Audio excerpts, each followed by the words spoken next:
यो hello guys, तो कैसे हो सभी। आज की वाली वीडियो में हम लोग सोलन किंग्स वॉर के एपिसोड नंबर 9 को कवर करने वाले हैं। लेकिन यार उससे पहले यार आप लोग वीडियो को तो पूरा देख लेते हो, लेकिन चैनल को सब्सक्राइब करना भूल जाते हो तो चैनल को भी सब्सक्राइब कर दिया करो। और हाँ यार, मेरी तरफ से आप सभी को मैरी क्रिसमस। और मेरी ये आशा रहेगी कि आपका नेक्स्ट ईयर काफी अच्छा जाए। वैसे तो ये वीडियो संडे को आने वाली थी, लेकिन आज क्रिसमस है तो मैंने सोचा क्यों ना तुम लोगों को एक सरप्राइज दिया जाए। तो हाँ यार, डेट्स ऑल। अगर आप लोगों ने अभी तक मेरे बाकी एपिसोड को नहीं देखा है तो आप मेरे चैनल का डिस्क्रिप्शन या फिर मेरे प्लेलिस्ट जाकर देख सकते हो। तो बिना टाइम को वेस्ट करते हुए एपिसोड को शुरू करते हैं। लास्ट पार्ट में लोगों ने देखा था जिन्होंने अपनी शैडोज को क्रिमिनल्स को मारने के लिए लगा रखा था, क्योंकि अभी यहाँ पर कोई मॉन्स्टर समन नहीं होते हैं। और जब शैडो उस क्रिमिनल को मार देती है तो जिंचुल यहाँ पर काफी हैरान हो जाता है। वो यहाँ पर इन्वेस्टिगेट करने के लिए जिन्वो के स्कूल जाता है, जहाँ पर जिंचुल की मेमोरीज वापस आ जाती हैं। इसी के साथ जिन्वो यहाँ पर ट्रैक फील्ड वाले क्लब में ज्वाइन हो चुका होता है ताकि वो चैन से मिल सके। दूसरी तरफ यहाँ पर एक गेट ब्रेक हुआ था जहाँ से काफी सारे टाइटन्स आए थे और जिन्वो ने उन सभी टाइटन्स को खत्म कर दिया था। और ये फुटेज यहाँ पर यूएस की गवर्नमेंट के हाथ में लग चुकी थी, जहाँ पर वो लोग काफी ज्यादा हैरान हो चुके थे। वो लोग यहाँ पर कुछ भी करके जिन्वो के आइडेंटिटी का पता लगाना चाहते थे। इसके बाद हम लोग यहाँ पर देखते हैं किमचुल का कैप्टन कहता है, हे जोई, मैंने देखा कि तुम अपने फर्स्ट ईयर को हर इवेंट में लेकर जा रहे हो। तुम लोग शायद देखो ज्यादा डेस्परेट हो। मैंने सुना कि वो सांजिन की इंजरी होने के बाद उसने कुछ मंथ का ब्रेक ले लिया रनिंग से। क्या उसको यहाँ पर इतनी चोट लग गई कि उसकी जगह यहाँ पर फर्स्ट ईयर के स्टूडेंट को आना पड़ रहा है, वो भी तुम्हारा एज बनकर। जोई कहता है, बस तुम वेट करो, ये फर्स्ट ईयर का स्टूडेंट तुम्हारी पूरी टीम को हरा देगा। जिन्हों इस बात पे कुछ भी नहीं बोलता है। किमचुल का कैप्टन कहता है, लगता है कि तू भागने की जगह अब जोक्स मारने लग गया है। वेल, अगर ये हो ही रहा है तो हमारे पास भी एक फर्स्ट ईयर का रोकी है जो कि इसी साल ज्वाइन हुआ है। हम यहाँ पर किमचुल को देखते हैं जो कि अलग ही सिचुएशन में होता है, मतलब उसके पसीने छूट रहे होते हैं। वो कहता है, मुझे ऐसा क्यों लग रहा है कि मैं कुछ फील कर रहा हूँ,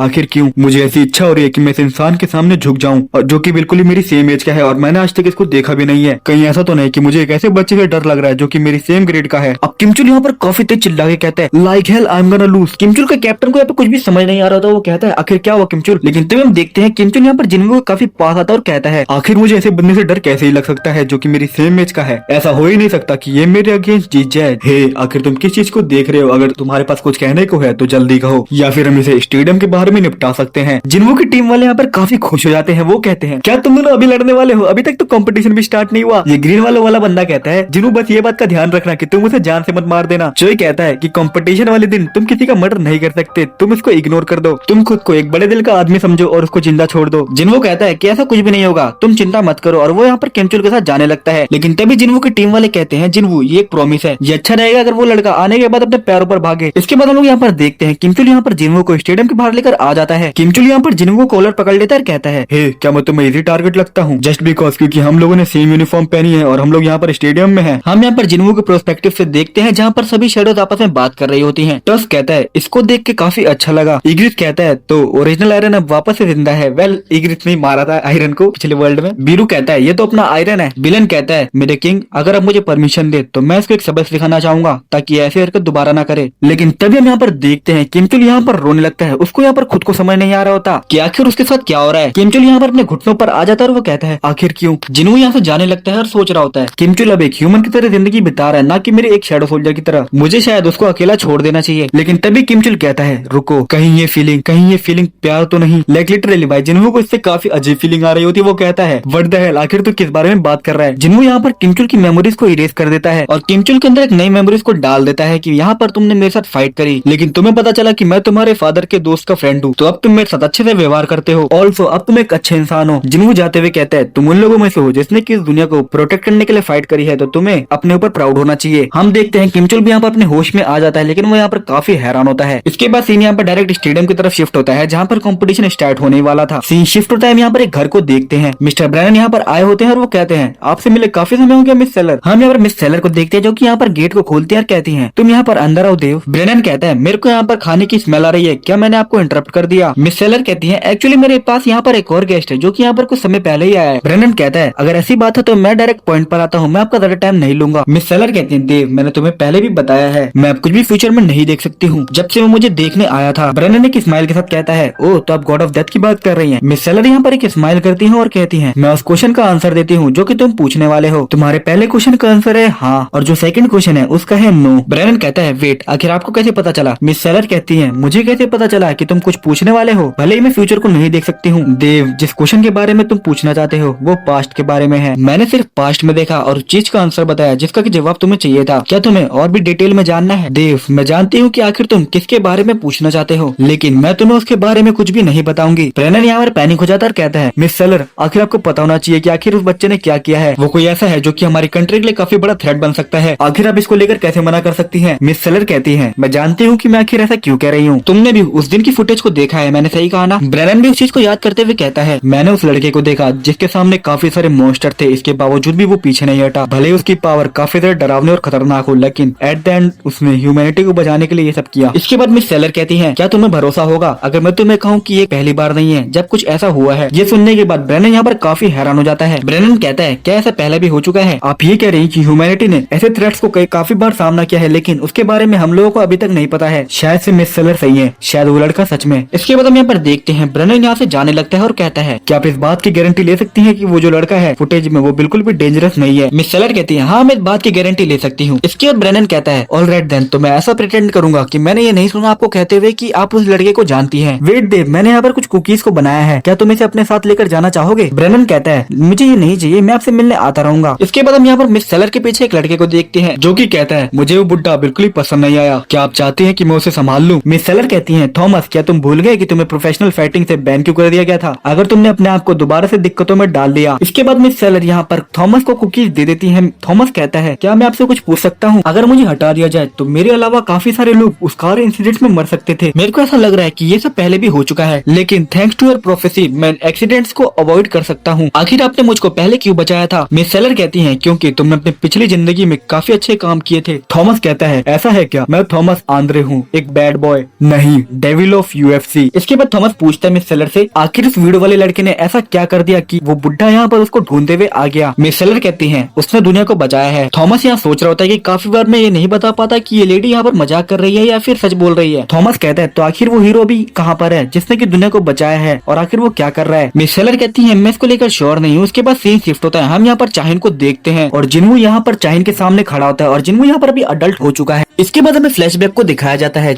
जहाँ पर कंपटीशन स्टार्ट हो चुका होता है। सभी लड़के यहाँ पर ट्रैक फील्ड पर काफी तेजी से भाग रही होती हैं और चाहिन इन सभी को पीछे छोड़ते हुए आगे निकल जाती है और कंपटीशन को जीत जाती है। इसके बाद हम कंपटीशन के बाहर का सीन देखते हैं जहाँ पर चाहिन बैठी होती है एक पेड़ के पास। हम देखते हैं चाहिन के पैर में यहाँ पर एक इंजरी हो चुकी होती है। चाहिन यहाँ पर सोच रही होती है कि मैंने अभी यहाँ पर अपने फर्स्ट राउंड को क्लियर कर लिया है, लेकिन मुझे ऐसा नहीं लगता कि इस इंजरी के साथ मैं बाकी राउंड को खेल पाऊंगी। चाहिन को ये सोचकर काफी बुरा लग रहा होता है, लेकिन तभी यहाँ पर जिन्वू आ जाता है। जिन्वू कहता है, क्या तुम अपनी इंजरी को छुपाकर कंपटीशन में पार्ट लेना चाहती हो? और यार इसी के साथ चाहिन यहाँ पर जिन्वू की तरफ देखती है और इस पैनल में चाहिन काफी क्यूट लग रही होती है। चाहिन यहाँ पर सोच रही होती है, एक ट्रैक फील्ड स्टूडेंट, क्या ये हाई स्कूल में है? जिन्वू कहता है, अगर तुमने इस इंजरी के साथ कंपटीशन में पार्टिसिपेट किया तो शायद तुम्हें पूरा साल फिजिकल थेरेपी लेकर बिताना होगा और उसके बाद तुम कंपटीशन में अच्छे से परफॉर्म नहीं कर पाओगे तो तुम्हें अपने डिसीजन पर जिंदगी भर रिग्रेट होगा। और ये किसी को हो चुका है जिसको कि मैं जानता हूँ। लेकिन चाहिन तो यहाँ पर कुछ और ही सोच रही होती है, इसकी स्मेल काफी अच्छी है। चाहिन कहती है कि तुम्हारे कंसर्न के लिए शुक्रिया, लेकिन तभी हम देखते हैं जिन्वू यहाँ पर चाहिन की इंजरी वाली जगह पर टच करते हुए कहता है, क्या तुम थोड़ी देर ऐसी ही रहोगी? चाहिन यहाँ पर पूरी शर्मा जाती है और वो कहती है, आखिर तुम क्या कर रहे हो? हम यहाँ पर देखते हैं जिन्वू यहाँ पर चाहिन के पैर को पूरी तरीके से हील कर देता है। जिन्वू कहता है, तुम्हारे पास सिर्फ एक चांस है, तुम्हें इसमें अपना बेस्ट देना होगा और जितना तेज तुम भाग सकती हो उतना तेज भागना होगा। चाहिन कहती है, वेट, क्या हम पहले भी कहीं मिल चुके हैं? जिन्वू के स्माइल करता है और वो कहता है, लेट्स रन। चाहिन कहती है कि आखिर तुम क्या बोल रहे हो? जिन्वू कहता है, अगर तुम मुझसे तेज भाग पाई तो मैं तुम्हें इस क्वेश्चन का आंसर दे दूंगा। चाहिन कहती है, तुम हाई स्कूल में हो ना, मैंने तुम्हें देखा कि तुमने सभी इवेंट्स में फर्स्ट प्लेस हासिल करी है। जिन्वू कहता है, सच में? तो मैं इसे कॉम्प्लीमेंट की तरह लूंगा। जिन्वू यहाँ से जाने लगता है। चाहिन कहती है, फाइनल राउंड के रिजल्ट जल्दी अनाउंस होने वाले हैं, क्या तुम मेरे क्वेश्चन का आंसर दोगे जब मैं तुम्हारे रिकॉर्ड को ब्रेक कर दूंगी? इवन के भी यहाँ पर कुछ समय लगता है। जिन्वू यहाँ पर सोच रहा होता है, भले ही अभी यंग है लेकिन इसके बावजूद भी वो पहले की तरह ही इनोसेंट है। जिन्वू कहता है, ऑल राइट, तो ये एक डील है। उसके बाद सीन शिफ्ट होता है, हम यहाँ पर जिन्वू और योंगिल को देखते हैं। टाइम यहाँ पर काफी तेजी से बीत रहा होता है। जिन्वू अपनी लाइफ को नॉर्मली एंजॉय कर रहा होता है, लेकिन तभी एक दिन जिन्वू अपने स्कूल से बाहर निकलता है और उसके सामने यहाँ पर चाहिन होती है जो कि उससे यहाँ पर मिलने आई होती है। और इसके बाद सीन शिफ्ट होता है, हम यहाँ पर जिन्वू को देखते हैं जो कि यहाँ पर घर पर पढ़ाई कर रहा है और इग्रिस यहाँ पर जिन्वू की पढ़ाई में मदद कर रहा है क्योंकि कुछ ही समय में जिन्वू के कॉलेज एंट्रेंस एग्जाम है। और इसके बाद यहाँ पर 24 दिसंबर का दिन आ जाता है जहाँ पर क्रिसमस होता है। हम यहाँ पर जिन्वू को भी देखते हैं जो कि यहाँ पर सोच रहा होता है, पिछले मंथ में अपने कॉलेज एंट्रेंस एग्जाम की पढ़ाई को लेकर काफी ज्यादा बिजी था, लेकिन लगता है कि अब मुझे अपने ड्रेसिंग अप होने में थोड़े और एफर्ट डालने चाहिए। हम यहाँ पर देखते हैं जिन्वू को यहाँ पर एक कोट पसंद आ जाता है। जिन्वू उस कोट की तरफ देखता है और अपनी शैडो से कोट की डुप्लीकेट कॉपी बना देता है। जिन्वू यहाँ पर अपनी शैडो से पूछता है कि आखिर मैं कैसा दिख रहा हूँ? टस कहता है कि आप काफी अच्छे दिख रहे हैं माई किंग। इसके बाद हम यहाँ पर देखते हैं जिन्वू यहाँ पर एक जगह पे वेट करने लगता है और वो कहता है 1 2 3। तो तुम आ ही गई। हम यहाँ पर देखते हैं चाहिन यहाँ पर आ चुके हैं और यार जिंदगी में तुम्हारे लिए कोई लड़की भाग कर आए तो आखिर क्या चाहिए। चाहिन कहती है जिनवू ऐसा लगता है कि तुम्हारे हेड के पीछे भी आंखें हैं। लास्ट मंथ तुमने अपने कॉलेज एंट्रेंस एग्जाम दिए, मैंने सही कहा ना? क्या तुम उसी यूनिवर्सिटी में जाने वाले हो जिसको कि तुमने चूज किया है? तुम्हारे ग्रेड्स काफी अच्छे हैं लेकिन इसके बावजूद भी तुम उस यूनिवर्सिटी में क्यों जाना चाहते हो? जिनवू कहता है क्योंकि उन लोगों ने मुझे फुल स्कॉलरशिप का ऑफर दिया है और कंट्री से बाहर जाने का एक चांस, और वहाँ पर कोई ऐसा भी है जिससे कि मुझे मिलना है। चाहिन कहती है कहीं वो कोई वुमन तो नहीं? जिनवू कहता है ये एक सीक्रेट है। चाहिन यहाँ पर अपना मुंह बना लेती है। चाहिन कहती है जिनवू क्या तुम्हें अपना प्रॉमिस याद है? जिनवू कहता है आखिर कौन सा प्रॉमिस? चाहिन कहती है तुमने प्रॉमिस किया था कि अगर मैं तुमसे तेज भाग पाई तो तुम मेरे सभी क्वेश्चंस का आंसर दोगे। जिनवू कहता है हाँ मुझे याद आ गया, क्या हम ट्राई करें कि हम में से पहले कौन उस ट्री के पास पहुंच पाता है? जिनवू कहता है आखिर तुम मुझसे किस बारे में पूछना चाहती हो? चाहिन कहती है एवरीथिंग, मैं हर चीज के बारे में जानना चाहती हूँ जिसके बारे में तुम सोच रहे हो, और उस पर्सन के बारे में जिससे की तुम यूनिवर्सिटी में मिलना चाहते हो, और कहीं वो वुमेन तो नहीं। ऑल्सो मैं इस बारे में भी जानना चाहती हूँ कि ट्रैक फील्ड कॉम्पिटिशन से पहले भी हम कभी मिले हैं। जिनवू ये बात सुनकर काफी हैरान हो जाता है और उसके बाद वो कहता है ऑल राइट, मैं तुम्हारे सभी क्वेश्चंस का आंसर दूंगा। चाहिन यहाँ पर अपने स्कार्फ को निकालती है और जिनवू को पहनाते हुए कहती है Jinwoo if you like me then stay here and don't move. अब चाहिन यहाँ से भागने लगती है और जिनवू काफी हैरान होता है। सभी शैडोज यहाँ पर बात कर रहे होते हैं, लगता है कि हमारे मोनार्क प्यार में पड़ गए। टस्क यहाँ पर कह रहा होता है मुझे यकीन नहीं हो रहा कि वो एक बेट को हार गए। बिलेन कहता है मेरे किंग आपको इस चीज पर एग्री नहीं होना चाहिए था। बीरू कहता है मेरे किंग अभी भी हमारे पास मौका है, अगर आप अभी भागना चालू करें तो आप अभी भी जीत सकते हैं। हम यहाँ पर देखते हैं जिनवू यहाँ पर चाहिन के साथ बिताए हुए सभी मूवमेंट्स को याद करने लगता है, और दूसरी तरफ चाहिन यहाँ पर फाइनली ट्री के पास पहुंच चुकी होती है और वो कहती है इसका मतलब कि मैं जीत गई। जिनवू यहाँ पर कुछ भी नहीं कहता है और अपने सभी शैडोज को ऑर्डर देता है शैडोज क्लोज योर आईज। हम यहाँ पर देखते हैं जिनवू यहाँ पर चाहिन की तरफ बढ़ने लगता है और चाहिन को हक कर लेता है, और फाइनली इन दोनों के बीच में मतलब केमिस्ट्री बनने लगी है दोस्तों। और अपना चैड गीगा चैड बनना जिनवू लड़की के चक्कर में पड़ चुका है। वेल क्या ही बोले, मैं एक और बार ये बात बोलना चाहूंगा। बसंत का मौसम बीत गया, एक और मौसम चला गया, पर मेरी जिंदगी में कोई नहीं आया। वेल इसके बाद सीन यहाँ पर शिफ्ट होता है। हम देखते हैं the world of internal slumber को, और ये वो दुनिया है जहाँ पर जिनवू के सभी शैडोज रहते हैं। काफी सारे शैडोज यहाँ पर टस्क को ग्रीटिंग दे रहे होते हैं, जहाँ पर टस्क कहता है टस्क भी इन लोगों को ग्रीटिंग देता है और कहता है वेल इस दुनिया में हम नहीं बता सकते कि कब दिन और रात हो रही है, तो हमें टाइम का कुछ भी पता नहीं चलता। लेकिन तभी हम बीरू को देखते हैं जो की यहाँ पर कोई कोट सा लेकर आ रहा होता है। टस्क यहाँ पर उसको देख के हंसता है और कहता है मार्शल बीरू लगता है की आपने इसको कम्प्लीट कर ही लिया। बीरू यहाँ पर कोट को दिखाता है, टस्क कहता है आई सी ये तो वही कोट है ना जिसको की हमारे किंग ने कुछ समय पहले पहना था। बीरू ये कोट यहाँ पर टस्क को दे देता है। टस्क कहता है मार्शल बीरू मैं आपके इस एहसान को कभी नहीं भूलूंगा। बीरू कहता है तू हमारे किंग की तरफ बनना चाहता है तो आखिर मैं कैसे तेरी इच्छा को ऐसे अनसुना कर सकता था? तुम्हें ये रोप पसंद आ रहा है, यही मेरे लिए काफी है। भाई बीरू कब से ऐसी बातें करने लग गया, मुझे लगा कि ये रोप वो अपने लिए लेकर आया है। टस्क कहता है मुझे ये रोप काफी पसंद आया, और वो भी इतना ज्यादा कि मैं सभी शैडो मेजेस को इसको पहनना कंपलसरी कर दूंगा, बिल्कुल एक यूनिफॉर्म की तरफ। बीरू कहता है हाँ ये ऑर्ब क्या ये बेटर नहीं रहेगा कि तुम अपने इस ऑर्ब को एक कैन के साथ अटैच कर लो ताकि इसे कैरी करने में आसानी हो। ये सुनने के बाद टस्क यहाँ पर काफी खुश हो जाता है और कहता है ये तो काफी अच्छा आइडिया है मार्शल बियर्डेड ड्रॉप्स, मैंने सुना है कि तुम पूरी दुनिया में सबसे अच्छे क्राफ्टमैन हो, क्या मैं इसकी जिम्मेदारी तुम्हें दे सकता हूँ? बियर्डेड कहता है कि ऑफ कोर्स ये हमारे ऊपर छोड़ दो, ये हमारे लिए एक अपॉर्चुनिटी है कि हम आपके लिए काम कर पा रहे हैं। इसके बाद हमें नरेटर बताता है कि ये दुनिया इंटरनल स्लम्बर की दुनिया है और ये जगह यहाँ पर इतनी बड़ी है कि यहाँ पर लिमिटलेस स्पेस है, और करंटली यहाँ पर 10,000 सोल्जर्स का घर है जो कि एक दूसरे की मदद करते हुए साथ में यहाँ पर रहते हैं। हम यहाँ पर देखते हैं यहाँ पर हर जगह की एक टेरिटरी होती है, जैसे कि हमारे बैटलफील्ड एरिया कहाँ पर होगा या फिर कौन सा एरिया कहाँ पर होगा। सभी सोल्जर्स यहाँ पर जिनवू के माइंड से कनेक्ट होते हैं, और जैसे जैसे जिनवू और ताकतवर होते जाता है सभी शैडोज भी ताकतवर होती जाती हैं। भले ही पहले हम डिस्ट्रक्शन के लिए जाने जाते थे, लेकिन अब हम इंसानों की तरह होते जा रहे हैं। हम लोग काफी सारे डिफरेंट टाइप के इमोशंस को फील कर पा रहे हैं, और ये हमारे लिए काफी ज्यादा रिफ्रेशिंग है क्योंकि पहले हमारा हार्ट पूरी तरीके से एम्प्टी था। हम यहाँ पर देखते हैं बिलियन यहाँ पर टाइटन्स को ट्रेन कर रहा होता है, और उसकी दूसरी तरफ इग्रिस यहाँ पर सोल्जर्स को पढ़ाई करा रहा होता है। प्रैक्टिकली जो इंटरनल स्लम्बर की दुनिया है वो बिल्कुल अर्थ की तरह है, जहाँ पर सभी सोल्जर्स की उनकी एक डिफरेंट पर्सनैलिटी है, और सभी सोल्जर्स इस बात को लेकर ग्रेटफुल है कि उनके किंग ने उनके लिए एक नई दुनिया को बनाया है। इसके बाद हम यहाँ पर कासल में आते हैं, जहाँ पर फाइनली टस्क का जो स्टाफ होता है वो तैयार हो चुका होता है। टस्क यहाँ पर काफी खुश होता है। ये बियर्डेड कहता है जनरल टस्क आपकी वजह से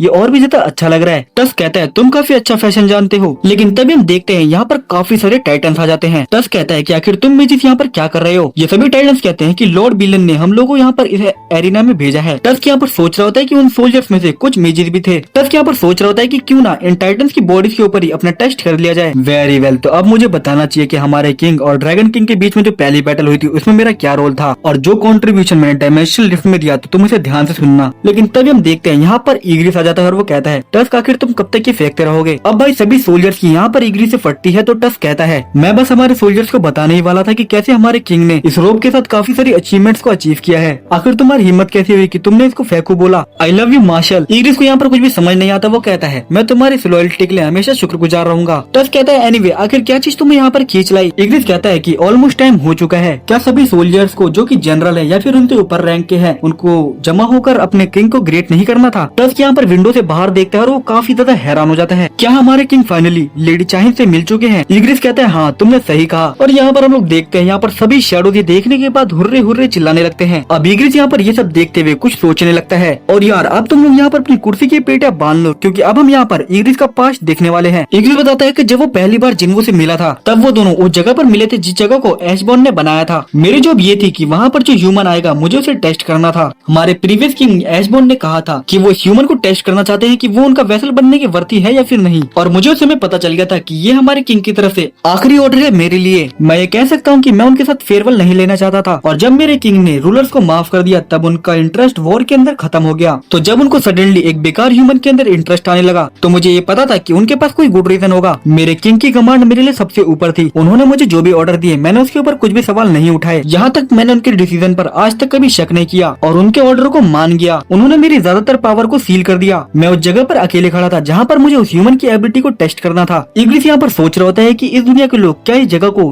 डंजन कहते हैं और ये तब की इमेज है जब मैं अपने किंग से नहीं मिला था। मैं जानता हूँ कि world of internal number limitless power को कंटेन करता है लेकिन मुझे अभी भी यकीन नहीं हो रहा कि इस सिचुएशन को परफेक्टली क्रिएट किया गया है बिल्कुल उसी तरह जैसा कि मैं उस समय पर फील कर रहा था। मैं काफी इम्प्रेस हो गया था कि आर्किटेक्ट ने मेरी किंग की पावर का इस्तेमाल किया एक ऐसे स्टेज को बनाने के लिए। आर्किटेक्ट ने सिस्टम को इस तरह डिजाइन किया था कि वो एक ह्यूमन बॉडी को एक ऐसे स्ट्रक्चर में ढाल पाए जो कि एशबॉर्न की ताकत को संभाल पाए। हम यहाँ पर देखते हैं ईगरिस यहाँ पर अपने थ्रोन पे बैठा होता और सोच रहा होता है क्या वो आ चुका है। मैं उसके प्रेजेंस को डोर के पीछे महसूस कर सकता हूँ। ईगरिस यहाँ पर जिन्वो का वेट कर रहा होता है लेकिन यहाँ पर उसको बैठे बैठे काफी समय हो जाता है लेकिन यहाँ पर कोई भी नहीं आता। अब ईगरिस यहाँ पर शर्मिंदा होने लगता है कि मैं कुछ ज्यादा एरोगेंट एक्ट कर रहा हूँ। कहीं मैं उनकी डिसरिस्पेक्ट तो नहीं कर रहा। जिस ह्यूमन को मैं टेस्ट करने वाला हूँ उसके पास मेरे किंग की कॉन्शियसनेस है और मेरे किंग के सिवा मेरे यहाँ पर बैठना काफी अजीब लगता है। तो आखिर मुझे कहाँ पर रहना चाहिए। हम यहाँ पर देखते हैं जिन्वो फाइनली यहाँ पर ईगरिस के कैबिन में आ चुका होता है लेकिन उसके सामने यहाँ पर एक खाली थ्रोन होता है। हम यहाँ पर देखते हैं ईगरिस यहाँ पर एक पिलर की तरफ छुपा होता है और कहता है क्या ये वही है जिसको कि मेरे किंग ने चूज किया है। भले ही ये मेरे किंग की तरफ से मेरी फाइनल जॉब है लेकिन मैं इसको आसानी से नहीं लेने वाला। अगर मुझे लगा कि ये ह्यूमन गुड इनफ नहीं है तो मैं इसको मार डालूंगा। इसी के साथ ईगरिस यहाँ पर पिलर के पीछे से निकलता है और कहता है ऑलराइट तो अब मैं तुम्हारा टेस्ट लूंगा to C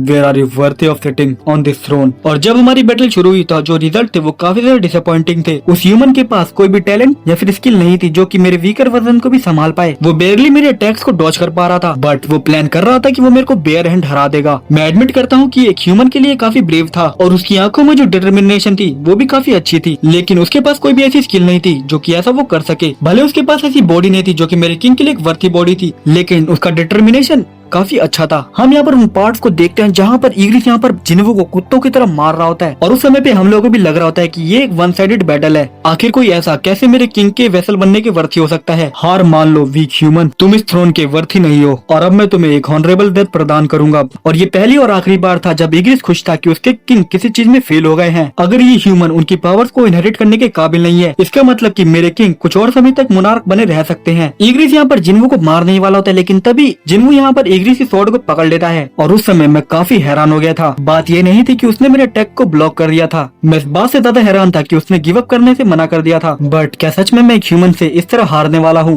oh I C shadows की आंखें, उसकी आंखें मेरे किंग को रिसेंबल करती हैं। मुझे उसकी पावर को अपनी पावर से टेस्ट करना था और देखना था कि वो वर्ती है फिर या फिर नहीं। भले ही मैं उससे कुछ लेवल और स्किल्स में आगे था उसके बावजूद भी मैं हार गया। क्या ये इस वजह से था कि मैंने अपने गार्ड्स को डाउन कर दिया था या फिर ये इस ह्यूमन की डिटर्मिनेशन का नतीजा था। मैं नहीं जानता था कि मैं इस पे खुश हूँ या फिर नहीं कि मेरे किंग ने एक सही चॉइस करी है। और आफ्टर दैट जब उस ह्यूमन ने मुझे हरा दिया तो मैं उसका सर्वेंट बन गया और वो मेरे लिए काफी अच्छा था। इनफैक्ट काफी बार मैं उसकी काइंडनेस के लिए काफी शुक्रगुजार होता था। वो मेरे लिए मास्टर, कलीग और फ्रेंड थे। हम दोनों ने एक साथ काफी बैटल्स लड़ी और इसके साथ मेरे लिए उनकी लॉयल्टी गहरी होती गई। मैं अपने पुराने मास्टर को कम मिस करता था क्योंकि मैं अपने नए किंग को एक्सेप्ट कर चुका था। इसके बाद the original army of shadows जो कि डायमेंशनल रिफ्ट में थे उन्होंने हमें ज्वाइन कर लिया और हमारी आर्मी और भी ताकतवर हो गई और मैं उन सभी सोल्जर से फेमिलियर था। लेकिन एक साथ मिलने की खुशी ज्यादा देर तक नहीं रही। इवेंचुअली बिलियन भी यहाँ पर काफी ज्यादा इन्फ्लुएंस हो गया किंग की लॉयल्टी के लिए। हमें इस पार्ट को दिखाया जाता है जहाँ पर बिलियन इग्रिस से पूछ रहा होता है, क्या तुम्हें ऐसा नहीं लगता कि अगर हम ये ब्लैक फ्लैग कासल के टॉप पे लगाएंगे तो ये हमारे किंग को काफी पसंद आएगा। इग्रिस कहता है, क्या तुम सीरियस हो? और जब बिलियन ने यहाँ पर बीरू को हरा दिया था तब वो काफी खुश हुआ था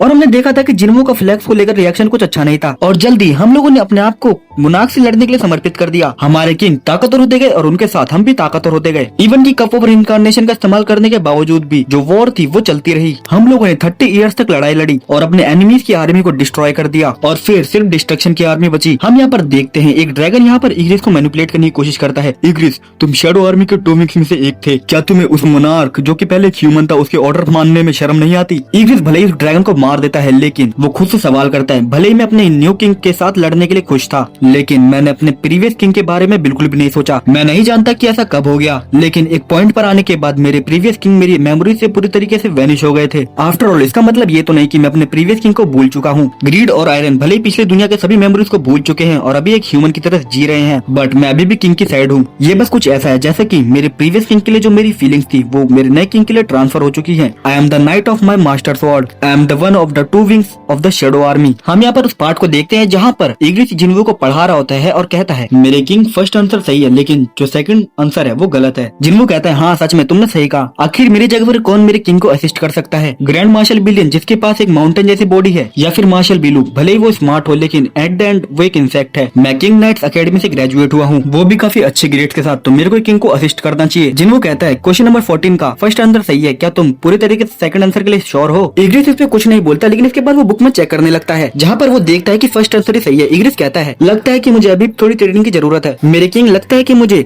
आपकी सेवा करने के लिए थोड़ी और मेहनत करनी चाहिए। I am my king knight as well as his sword, मेरे किंग की बैटलफील्ड मेरे लिए भी एक बैटलफील्ड है और इसी वजह से उन्होंने एक नई बैटलफील्ड के अंदर कदम रखा है, तो मेरे लिए भी एक नई शुरुआत है। तो यार आज की वाली वीडियो के लिए सिर्फ इतना ही। इस वाली वीडियो में हम लोगों ने इग्रिस की बैक स्टोरी को देखा है, तो मुझे बताना कि तुम्हें ये वीडियो कैसी लगी। ये वीडियो थोड़ी और लंबी हो सकती थी लेकिन ये वीडियो मुझे आज अपलोड करनी थी, तो हाँ यार, और एक बार फिर से आप सभी को मैरी क्रिसमस। तो यार आज की वाली वीडियो सिर्फ इतना ही, मिलता हूँ तुम सभी नई वीडियो में, तब तक के लिए सयोनारा।